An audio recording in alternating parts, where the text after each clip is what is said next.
नमस्कार। श्री कृष्ण विज्ञान केंद्र में एक बार फिर आप लोगों का स्वागत है। आज हम एक नई वीडियो सीरीज़ की शुरुआत करने जा रहे हैं और इस सीरीज़ में हम आपको अपने दैनिक जीवन में इस्तेमाल होने वाली विभिन्न मशीनों के बारे में जानकारी देने की कोशिश करेंगे। इस सीरीज़ का हम लोगों ने एक नाम रखा है वाई वी नीड मशीन्स, हमें मशीनों की क्या ज़रूरत है। अगर आप गूगल करें, लिखें उस पर सिंपल मशीन्स, तो कुछ वेबसाइट्स आपको बताएंगी कि 6 तरह की सिंपल मशीन्स होती हैं, कुछ 7, कुछ 10 बताएंगी। ऐसे ही कुछ छोटी बड़ी मशीनों, सिंपल मशीन्स की चर्चा हम करेंगे और इस चर्चा के लिए हम लोगों ने चुना है श्री कृष्ण विज्ञान केंद्र की यह मोबाइल साइंस एग्जीबिशन बस, जो बिहार के ग्रामीण इलाकों में जाकर विज्ञान का प्रचार प्रसार करती है। तो आइए हम इस सीरीज की शुरुआत करते हैं। सबसे पहले हम लेते हैं एक सिंपल मशीन जिसे हम कहते हैं पहिया और धुरा, व्हील एंड एक्सल। तो व्हील एंड एक्सल क्या है, इसके बारे में हम आपको समझाएंगे, बताएंगे और इस बताने का जरिया जो होगा वो इन प्रदर्शनों के माध्यम से कुछ करके दिखाने की हम कोशिश आपको करेंगे, जो आपको बड़ा रोचक लगेगा। शायद ऐसी जानकारी आपको न मिली हो, जो ऐसी कुछ जानकारियां हम यहाँ देने की कोशिश करेंगे। तो आइए शुरू करते हैं। पहिया जानते हैं आप, पहिया का जब से खोज किया गया तब से मानव सभ्यता के विकास में एक नई गति आ गई, उसकी दिशा ही बदल गई। तो और इस पहिए और धुरी को लेकर कई तरह के प्रयोग किए गए, इस्तेमाल इसकी विभिन्न सदियों में किया गया। तो क्या है ये पहिया और धुरी? पहिया और धुरी में बेसिकली 2 चीजें होती हैं।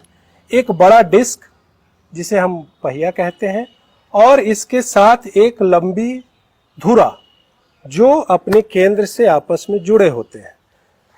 इनका काम क्या होता है, ये एक दूसरे से जुड़े होने के कारण जब ये घूमते हैं तो किसी भी बल को मैग्नीफाई कर देते हैं। जैसे देखिए, मैं यहाँ पर इस पहिए को घुमा रहा हूं तो देखिए धुरा धीरे धीरे इस वजन को उठाते जा रहा है। अगर मैं इसको सीधे इस वजन को अगर उठाता तो मुझे ज्यादा बल की जरूरत पड़ती, लेकिन इस पहिए और धुरे, व्हील एंड एक्सल की मदद से मैं इन्हें बड़े आसानी से उठा और झुका सकता हूं। ठीक है। इसी तरह का इसका एक दूसरा प्रारूप भी है। जैसे कि यहां पर धुरा ये वजन उठा रहा है, इसका एक दूसरा प्रारूप आप अपने दैनिक जीवन में हम रोजाना देखते हैं, हमारी सीलिंग फैन। सीलिंग फैन में बल दिया जाता है धुरे पर और पहिया जो उसकी विंग्स है, डायना, उससे हमें हवा मिलती है। तो इसके पहिया और धुरा के 2 प्रारूप हम अपने दैनिक जीवन में इस्तेमाल करते हैं। एक और बड़ा रोचक इस्तेमाल हम करते हैं, लेकिन हमें यह जानकारी नहीं होती है कि यह एक सिंपल मशीन है। पेचकस, पेचकस को हमने दिखाया है यहाँ पे। पेचकस भी एक सिंपल मशीन है। कैसे है ये सिंपल मशीन? इसमें ये पहिया है और ये धुरा है। कैसे होता है? अगर आप इस नट को अपने हाथों से घुमाने की कोशिश करें, आप घर में कोशिश करके देखिए, बड़ा मुश्किल होता है इसको अंदर करना या इसको खोलना भी बहुत मुश्किल होता है। लेकिन एक पेचकस की मदद से आप इसे बड़े आसानी से खोल सकते हैं और बंद कर सकते हैं।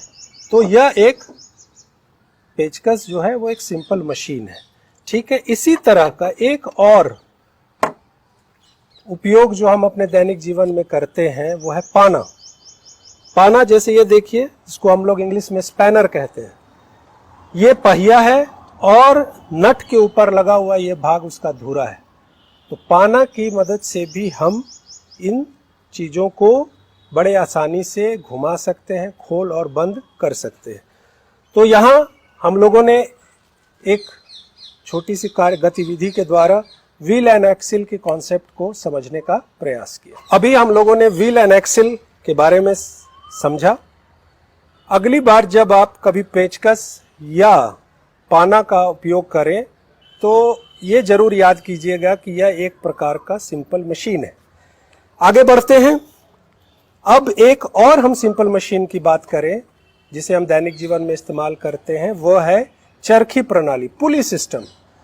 पुली सिस्टम का उपयोग बड़ा कॉमन है। आप लोग गांव में या किसी ग्रामीण इलाके में कुआं जरूर देखे होंगे और ये देखे होंगे कि उससे पानी कैसे निकाला जाता है। एक रस्सी डाली जाती है, बाल्टी में बांध के पानी निकाला जाता है। कभी आपने सोचा कि अगर उस रस्सी को कुएं की दीवार से लटकाकर खींचे और डालें तो क्या होगा? होना क्या है? होगा यह कि दीवार और रस्सी के बीच घर्षण होगी, बाल्टी और दीवार के बीच में घर्षण होगी और इनका क्षय हो जाएगा बहुत जल्दी। तो आपको बार बार रस्सी बदलनी पड़ेगी, बार बार बाल्टी बदलनी पड़ेगी। तो अब आप क्या देखते हैं कि एक लोहे का फ्रेम या एक लकड़ी का फ्रेम लगाया जाता है और उसमें एक गोल सी चक्की लगाते हैं और उसके बीच से रस्सी को डालते हैं। होता क्या है? वो एक पुली सिस्टम है। इसमें होता क्या है कि पुली सिस्टम में जब हम रस्सी के उपयोग से बल लगाते हैं, खींचते हैं, तो रस्सी जो है उस बल की दिशा को उलट देती है और उलट देने के कारण क्या होता है कि हमें कम बल में ज्यादा भार उठाने का प्रयोजन मिल जाता है। ठीक है, तो पुलिस सिस्टम के तहत हम यहाँ पे 3 भाग समझने की कोशिश करेंगे। यहाँ पर आपको इस श्री कृष्ण विज्ञान केंद्र की बस में 3 प्रकार के पुलिस सिस्टम्स को दिखाया गया है। एक एक करके हम समझते हैं कि क्या है ये चीज। पहले हम तीनों को खींचते हैं और देखते हैं कि किसमें कम और किसमें ज्यादा बल लग रहा है। तीनों में भार समान है। यहाँ मैं आपको ये बता दूं, तीनों में भार समान है। अब मैं खींच के देख रहा हूं कि मुझे कितना बल लग रहा है। इसमें एक ही पुली है, ध्यान दीजिएगा। यहाँ पर 2 पुली लगाई गई है, भार समान है। यहाँ पर 3 पुलियां लगाई गई हैं, 1 2 3। तो ये है।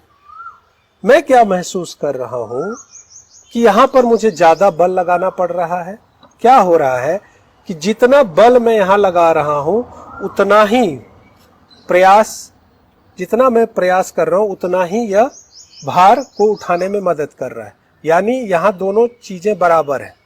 यहाँ पर क्या हो जा रहा है कि ये दोनों पुलिस सिस्टम मिलके हमारे प्रयास को बढ़ा देती है, जिससे मैं इस वजन को उठाने में मुझे आसानी होती है। तीसरा प्रयोजन में भी यही चीज है कि मेरे प्रयास को ये 3 पुलियां मिलके बढ़ा देती हैं, जिसमें मुझे और आसानी होती है उठाने में। तो एक चीज यहाँ और भी गौर करने की बात है कि सबसे पहले मनुष्य ने इस तरह की पुलिस सिस्टम बनाया, लेकिन समय और आवश्यकता के अनुसार उसमें उसने संवर्धन किया, बदलाव किए, और जैसे जैसे और बदलाव किए वैसे वैसे उसने सिस्टम को स्मूथ किया अपने अनुरूप। तो ऐसा नहीं है कि हम कोई अन्वेषण करें, कोई नई आविष्कार करें, कोई नई चीज बनाए, तकनीक, और उसे वहीं छोड़ दें। हमें उसको बार बार देखने की, समझने की जरूरत है और उसको उस पर कुछ संवर्धन करने की जरूरत होगी, नहीं तो वो धीरे धीरे वो तकनीक खत्म होती जाएगी। तो आज के इस सीरीज में हमने आपको 2 चीजें बताई, व्हील एंड एक्सल और पुलिस सिस्टम। आपको जब भी मौका मिले अपने घरों में या किसी स्कूल के प्रोजेक्ट में इन्हें करने की कोशिश कीजिएगा। आप इसे और बेहतर तरीके से समझ पाएंगे। हम अपने आगे के सीरीज में ऐसी ही कई छोटी बड़ी मशीनों के बारे में जानकारी देंगे। हमसे जुड़े रहिए। धन्यवाद।